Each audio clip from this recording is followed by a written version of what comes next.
capek. Tapi kan puasa itu memang melelahkan. Tapi kalau orang lain aja kuat, kenapa dia kelihatan begitu sih? Saya curiga deh. Bu, mungkin kita nggak perlu suuzon. Kasihan Bu Ani, bisa aja dia memang lagi sakit atau lemah. Kita nggak tahu kondisinya.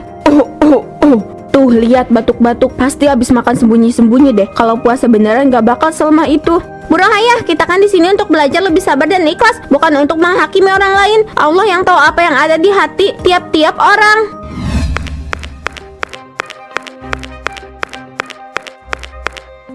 Bu Sari, mau kemana tuh pagi-pagi bawa makanan? Katanya puasa, kok beli makanan terus? Saya beli buat buka puasa nanti Bu Rohayah. Ada nasi uduk favorit suami, sekalian buat anak-anak. Iya, semoga kuat ya puasanya, biar gak bolong-bolong kayak kemarin. Kemarin saya lihat siang-siang udah hilang tak kemana. Hati-hati Bu, jangan sampai ya. Tahu sendirilah, puasa itu harus dijaga. Terima kasih atas perhatiannya Bu. Saya insya Allah puasa penuh. Mungkin kemarin Bu Rohayah salah lihat. Saya keluar sebentar beli makanan buat buka juga. Salah lihat ya? Ya semoga gitu. Tapi saya ini kan tetangga yang peduli. Jadi kalau lihat yang aneh-aneh ya pasti saya ingatkan. Soalnya puasa itu nggak cukup cuma menahan lapar, tapi juga kuat menahan godaan. Kalau nggak tahan ya bolong deh puasanya. Semoga Bu Sari lebih kuat hari ini. Puasa saya urusan saya dengan Tuhan Bu. Saya harap Bu Rohayah tidak salah paham lagi. Terima kasih sudah diingatkan. Biar aja, nanti juga kelihatan siapa yang beneran puasa.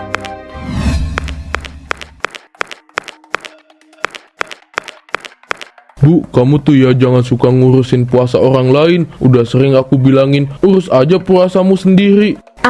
Biarin aja Pak, aku cuma ngingetin biar mereka tuh tahu diri. Kalau nggak diingetin, mereka bakal terus aja begitu, bolong puasa, makan sembarangan, kayak nggak ada rasa malu. Ngingetin itu nggak salah Bu, tapi cara kamu itu kok kesannya malah nyindir, ngejatuhin orang. Bukan ngingetin itu mah, tapi kayak kamu ngerasa lebih baik dari mereka. Ya kalau nggak diingetin kayak gitu, kapan mereka sadar? Lagian aku nggak bohong kan, si Bu Sari itu emang bolong-bolong puasanya. Masa aku harus diem aja? Kamu tahu nggak, puasa itu urusan pribadi Bu. Kamu nggak bisa ukur ibadah orang cuma dari apa yang kelihatan di luar. Bisa jadi mereka yang kamu sindir justru lebih ikhlas puasanya daripada kita. Ikhlas? Yang kayak si Bu Sari itu Pak. Ikhlas apanya? Aku tiap hari lihat dia jam 11 siang aja udah gak kuat, bolak-balik keluar beli makanan. Itu yang namanya ikhlas. Bukan urusan kita buat nilai orang puasa Bu. Kamu nggak tahu apa yang ada di hati mereka. Coba kamu fokus aja ke ibadah kamu sendiri. Jangan kebanyakan ngurusin orang lain. Kenapa sih kamu selalu ngebela mereka Pak? Aku cuma mau bikin mereka sadar. Apa salahnya kalau aku ingetin? Daripada diam-diam makan di siang bolong, kan lebih baik aku tegur. Bu, kadang-kadang yang paling butuh diingatkan itu bukan orang lain, tapi diri kita sendiri. Jangan sampai kamu terlalu sibuk ngurusin puasa orang lain, sampai lupa perbaikin puasa kamu sendiri.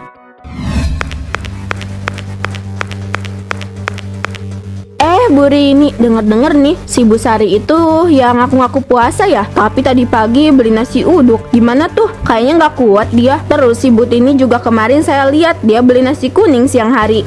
Masa sih Bu Rohayah nasi uduk pagi-pagi gitu? Padahal katanya puasa. Kasian juga ya kalau emang bener-bener nggak kuat. Bu, mungkin sebaiknya kita jangan langsung sujon ya. Kita kan nggak tahu niat orang. Bisa jadi Bu Tini sama Bu Sari beli buat keluarganya, atau mungkin untuk berbuka nanti. Bu Nia, bukannya saya mau sujon ya, tapi kan kita bisa lihat dari kebiasaan. Si Bu Tini dan Bu Sari tuh udah sering kok kayak gitu, ngaku-ngaku puasa tapi pagi-pagi udah jajan. Kalau memang kita lihat begitu kan lebih baik kita nasihatin langsung Bu, daripada ngomongin di belakang gini. Gak baik juga buat kita.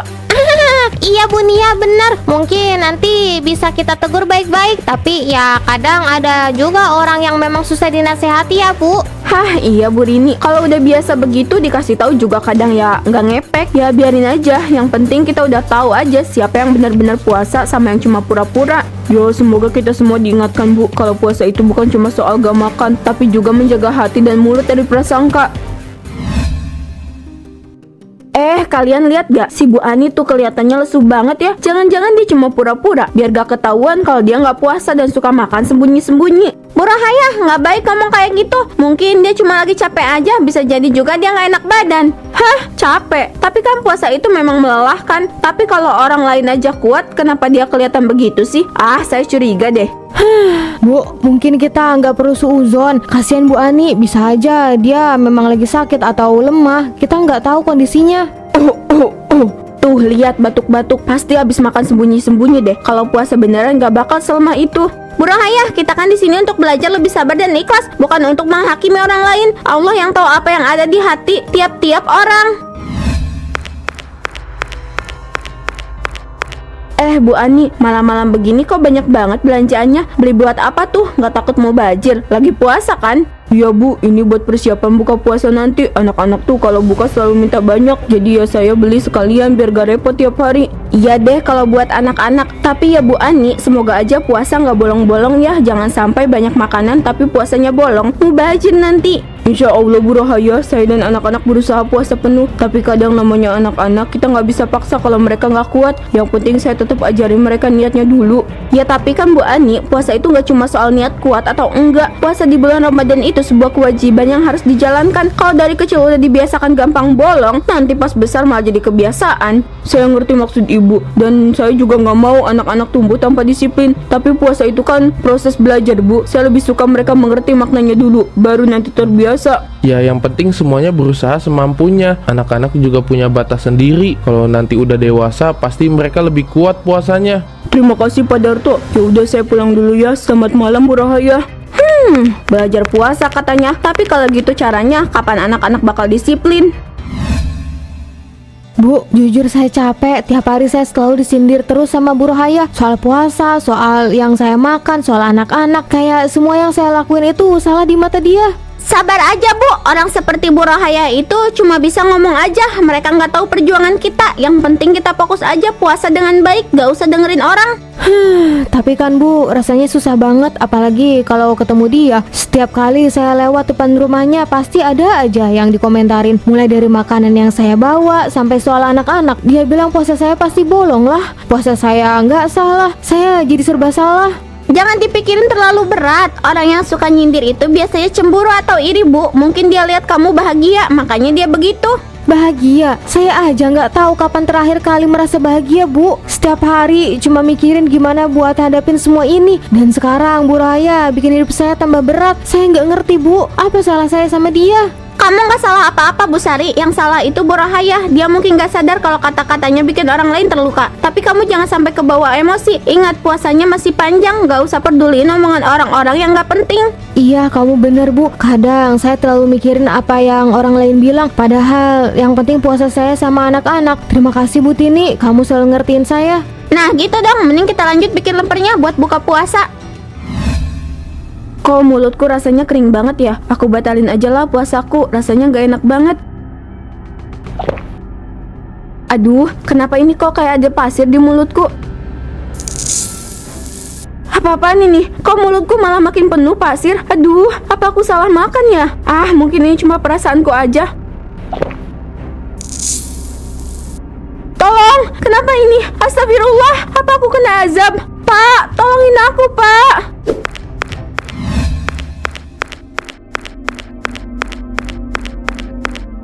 Pak, mulutku ini kenapa sih? Kok rasanya kayak ada pasir terus? Tiap kali aku ngomong, semakin banyak rasanya. Pasir, coba sini aku lihat.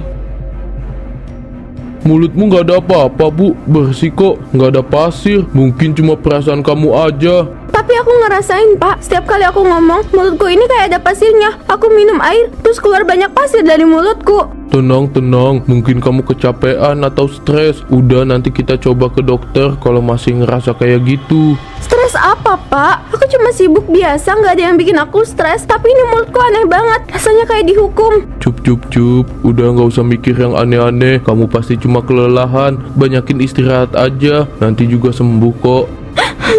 Gimana kalau ini azab Pak? Apa aku selama ini salah ngomong tentang orang lain? Apa Allah sedang menghukumku? Jangan langsung mikir ke sana Bu, kita semua manusia pasti pernah salah. Tapi kalau kamu merasa begitu, ya minta ampun aja. Kita nggak tahu apa yang terjadi, tapi kita juga harus yakin kalau Allah itu Maha Pengampun. Pagi Bu Rohayah, lagi bersih-bersih ya. Pagi Bu Pani. Kamu kok pakai kerudung warna merah? Gak takut nanti cocok sama api neraka? Astagfirullah Bu Rohayah, kamu kenapa? Mulutmu penuh pasir, kok bisa begitu? Bu Pani, saya pasir. Ya Allah, Bu Rohaya, apa ini azab? Kamu harus istighfar. Cepat istighfar, Bu. Minta ampun sama Allah. Tolong, ada yang aneh sama Bu Rohaya. Istighfar, Bu. Kamu harus berhenti ngomongin orang. Mungkin ini teguran dari Allah. Cepat minta maaf, Bu. Kenapa ini terjadi? Setiap kali aku mau ngomongin orang, pasti keluar pasir terus. Ya Allah, kenapa aku jadi begini? Apa ini azab? Apakah aku dihukum karena sering ngomongin orang? Aku gak bisa kayak gini terus. Mungkin ini peringatan buat aku. Aku harus berhenti ngomongin orang lain. Aku harus berubah. Aku gak bisa terus kayak gini. Bu, kamu kenapa? Ini pasir dari mana? Kok bisa ada di kamar? Setiap kali aku mau ngomongin orang, pasir itu keluar dari mulutku, Pak. Aku nggak tahu harus gimana lagi. Aku takut ini azab. Bu, mungkin ini memang teguran. Kita harus introspeksi diri. Daripada makin parah, ayo kita ke rumah Pak Ustadz, minta bantuan, minta doa, biar masalah ini cepat selesai. Aku nggak akan ngomongin orang lagi, Pak. Aku janji. Ya udah, sekarang mending kita ke rumah Pak Ustadz buat minta pertolongan. Jadi apa yang sebenarnya terjadi, Bu Rohaya, Pak Hadi? Apa yang bisa saya bantu? Pak Ustadz, kami datang ke sini karena istri saya mengalami sesuatu hal yang aneh. Setiap kali dia ingin berbicara buruk tentang orang lain, mulutnya malah mengeluarkan pasir. Kami nggak tahu apa yang sedang terjadi, tapi saya yakin ini bukan hal biasa. Bu Rohaya, benar begitu? Apa ibu sering merasa ingin mengomentari atau menghakimi orang lain? Ya Pak Ustadz, saya sering ngomongin tetangga. Saya suka mengomentari puasa mereka, cara mereka hidup. Padahal saya sendiri nggak sempurna. Tapi setiap kali saya mau ngomong, pasti keluar dari mulut saya. Saya nggak tahu kenapa, saya takut. Bu Rohaya, apa yang ibu alami ini bisa jadi peringatan dari Allah Subhanahu wa Ta'ala. Kadang kita lupa bahwa menghakimi orang lain, terutama dalam hal ibadah, adalah sesuatu yang tidak baik. Ibu merasa berhak menilai orang lain, tapi Allah mengajarkan kita untuk menjaga lisan dan hati. Apa yang keluar dari mulut kita bisa jadi cerminan dari apa yang ada di hati. Saya sadar Pak Ustadz, saya salah. Saya nggak bisa terus kayak gini. Saya ingin berubah. Allah Maha Pengampun, Bu Rohaya. Selama ibu mau bertobat dan berusaha untuk tidak mengulangi perbuatan itu, niscaya, insya Allah, semuanya akan kembali membaik. Yang perlu ibu lakukan sekarang adalah minta maaf pada orang-orang yang pernah ibu sakiti, dan lebih banyak berdoa agar diberikan kekuatan menjaga lisannya. Minum air ini sambil berdoa memohon ampunan. Niscaya insya Allah ini akan membantu membersihkan apa yang ada di dalam hati dan mulut ibu. Namun ibu juga harus memiliki niat untuk berubah. Ya Pak Ustadz, saya janji kalau mulai sekarang saya akan berubah menjadi manusia yang jauh lebih baik. Bu, yang penting sekarang kita belajar dari kesalahan ini. Aku yakin kamu bisa berubah. Terima kasih Pak Ustadz. Saya akan berusaha memperbaiki semuanya.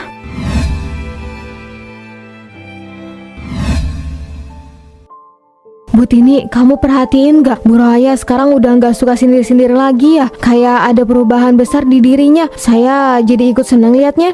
Iya Bu, saya juga perhatiin. Mungkin dia udah kapok setelah yang kemarin-kemarin terjadi. Dia sekarang lebih tenang, gak lagi ngomongin orang. Mungkin itu peringatan dari Tuhan ya. Kadang kita perlu diingatkan dengan cara yang tak terduga, supaya bisa sadar akan kesalahan kita. Betul Bu, kita nggak pernah tahu bagaimana Tuhan menegur kita. Yang penting sekarang kita semua bisa belajar dari kejadian itu. Jangan gampang menilai orang lain, karena ibadah itu urusan masing-masing sama Tuhan. Bener juga ya, sekarang rasanya lebih damai ya. Gak ada yang merasa diawasi atau dihakimi lagi. Dulu aku terlalu sering mencampuri urusan orang lain. Aku lupa kalau ibadah itu urusan pribadi setiap orang. Sekarang aku tahu bahwa menjaga lisan itu lebih penting daripada menghakimi orang lain. Kamu lihat, sekarang kita semua lebih santai. Gak ada yang takut diomongin di belakang. Semoga Bu Rohaya terus berubah jadi lebih baik ya.